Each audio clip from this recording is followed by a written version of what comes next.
Welcome, Larisa. She's our next speaker. Her presentation is about authenticity versus automation, and she'll be sharing a really fun experiment that she did. She has over 8 years of experience in video optimization and strategy, backed by a degree in psychology and strong background in marketing, which I'm sure you have all heard of if you have ever been to a conference in Bulgaria. And she's most recently the founder of her own video SEO agency, Avenara.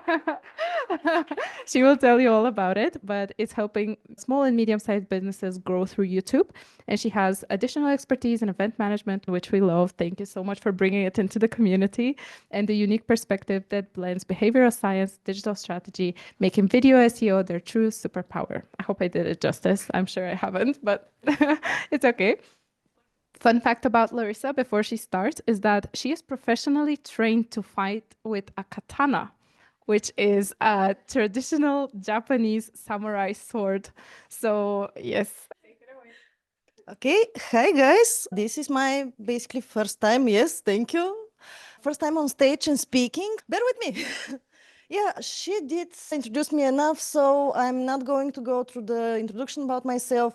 But today I'm going to talk about authenticity versus automation on YouTube, specifically for the next year. And I'm going to have a little bit of a different approach through human behavior and psychology. So this is the About Me section, which I'm going to skip. And of course, today we are going to go through 4 different stages. Oh, I'm going to get in trouble with this microphone. Okay, is the AI content but for YouTube as its own? A year ago, 2 years ago, many titles became really stressing the people out that YouTube is going to delete every single bit of AI content out there. So if you make the disgrace to upload AI content, YouTube is going to delete you and basically your family. So that didn't happen because the idea from the YouTube side was they just didn't want to, how to say, to get the platform entirely full with AI slop, which is thing we all have seen by now. And also they want to protect the creative people on YouTube who basically, this is their job and this is their work. So the idea from the YouTube side was, no, okay, guys, upload AI content, try to use AI content, but just make sure that your content is not trashy, your content is not meaningless. If you have valuable videos, valuable ideas, go and do that. But of course, right now, there are a lot of videos uploaded every single minute on YouTube. And this is day by day, and it's going to get a lot more, of course, and the attention span is getting lower, again by day. So right now, we have a lot of hours of videos uploaded every single minute on YouTube, which is a problem. So the AI ban from YouTube and the demonetization was a thing that YouTube wanted to implement just to protect the platform from meaningless stuff. Because I really don't believe any single title I see, I really like to check everything I read online. I created an experiment, and you can see here that these 2 different videos, which looks exactly the same, are not, because one of those videos is me in my living room, and another video, the second video, is my AI avatar. The idea of the experiment was to see what will happen if I upload 2 exactly the same videos on YouTube on exactly the same channels, to see how YouTube will react on that videos. So what was the environment? 2 exactly the same channels. The description of the channel was the same. Absolutely everything was the same. The title of the videos I uploaded, because I didn't upload only one, are absolutely the same. Everything was the same. The thing I was really adamant about was I didn't want to promote those videos. I didn't want to share them. I didn't want to push the algorithm further. I just kept my mouth shut and let the algorithm do its thing. Of course, one more thing here, the topics of the videos wasn't something that would have the opportunity to go viral. It was something that will be similar to what would small business upload as a YouTube video, educational YouTube video. So These were the results. The first column are the assets. You are going to see the video RP1, video RP2. These are my real person type of videos. And the second thing is the AI videos, which I uploaded 3 from the 2 test subjects. By the impressions, you are going to see that YouTube really pushed a little bit further the AI videos. They got a little bit more impressions. When we talk about the views, though, it's 50-50. Basically, one of the videos, the real videos, got a little bit more views, and one of the AI shorts videos got a little bit more views.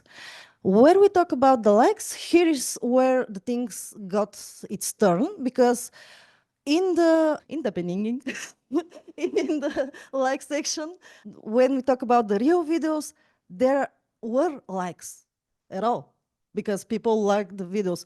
And in the AI section, we have 2 dislikes, which is something that didn't happen that much when I uploaded another videos anywhere else. I got really clear picture of what's happening. Of course, the comment section is the same.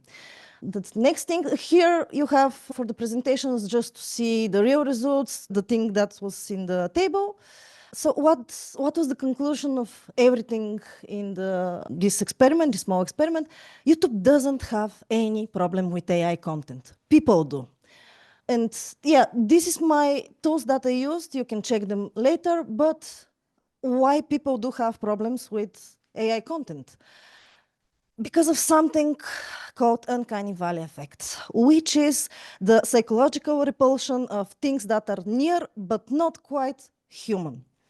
And of course, we have all seen that type of content everywhere, and most of the time, our reaction of that type of content is, that's AI. And it's some kind of challenge with ourselves when we scroll through a TikTok, YouTube, or any other platform, when we see AI video to point it out.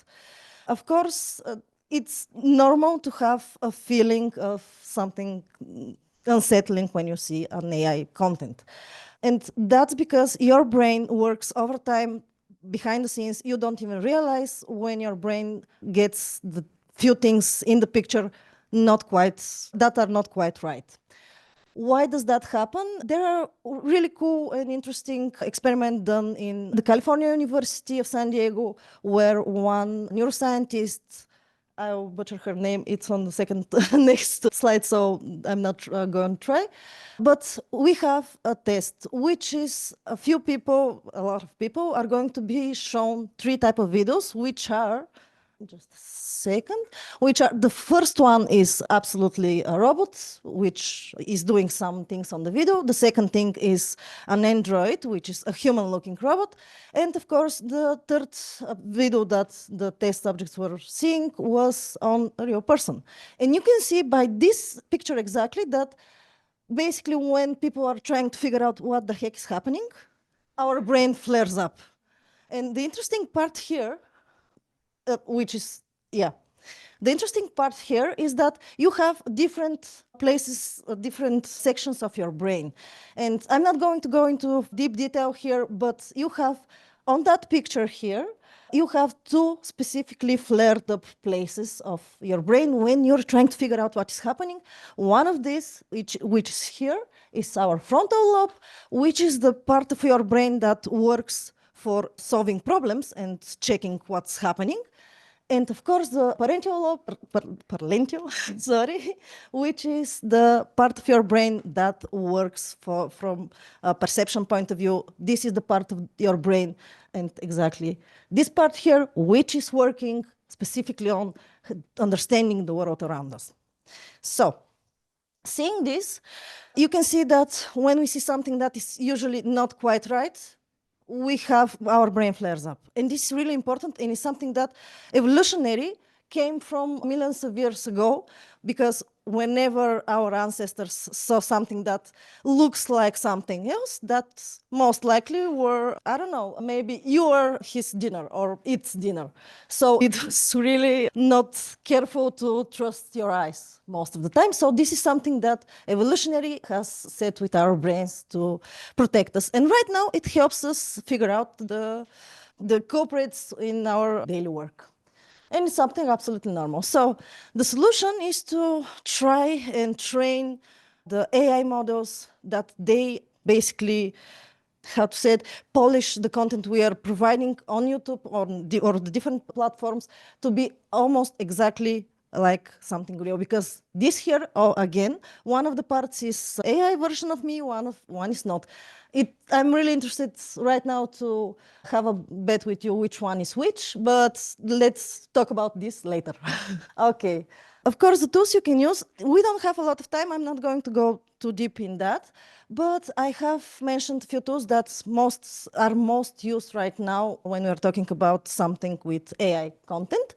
The first one is HeyGen, because this is the tool I use specifically for my experiment. It's really easy to use and really easy to manipulate.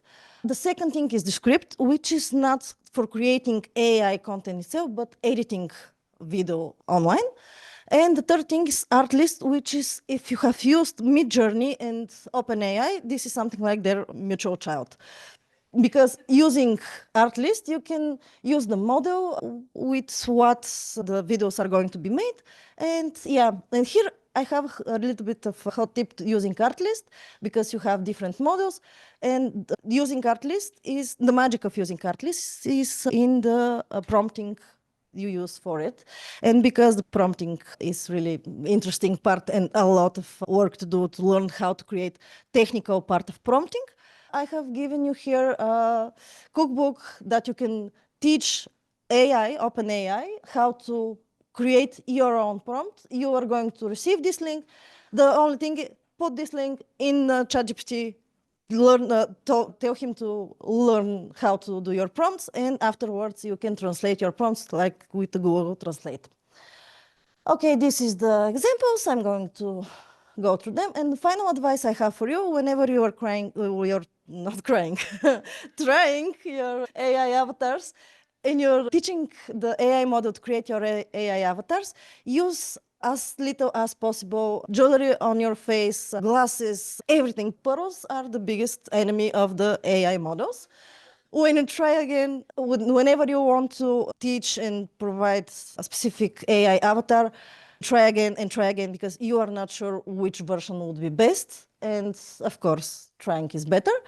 Stretch the limits every time you can. This specific advice here is for every single new tool that comes up, because tomorrow we'll have another one and the next day another one. Basically, put your hands through it, take it to parts, learn how to use it. Don't be afraid of it, because if it sticks and it stays on the market for a longer time, you benefit from knowing how to use it. And of course, this is an advice from the marketing, from the business point of view. Whenever you create online content for YouTube, be the best answer out there. Whatever you're using AI, whatever you're using everything else, just create meaningful content. Yeah, do I have to, I have, yeah. Perfect. Oh, perfect. Yeah, and of course, because this is my passion too, and Prince's passion, we have created and we are working right now on so cool course, not curse, we're not cursing anyone, on a scalable YouTube SEO course.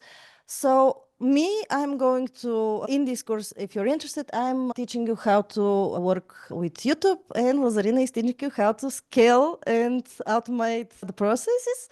This will be available soon, and you're gonna receive more information soon about it. I think in the beginning of December, this will be available. Yep, that was me. I do have my personal video SEO consultancy. I work alone at the moment, and my focuses are YouTube strategies, video strategies, and basically working with people, trying to help them navigate YouTube as a tool, because it is a precious tool. Yeah, you can find me, you can contact me, and if you have any questions, feel free to ask.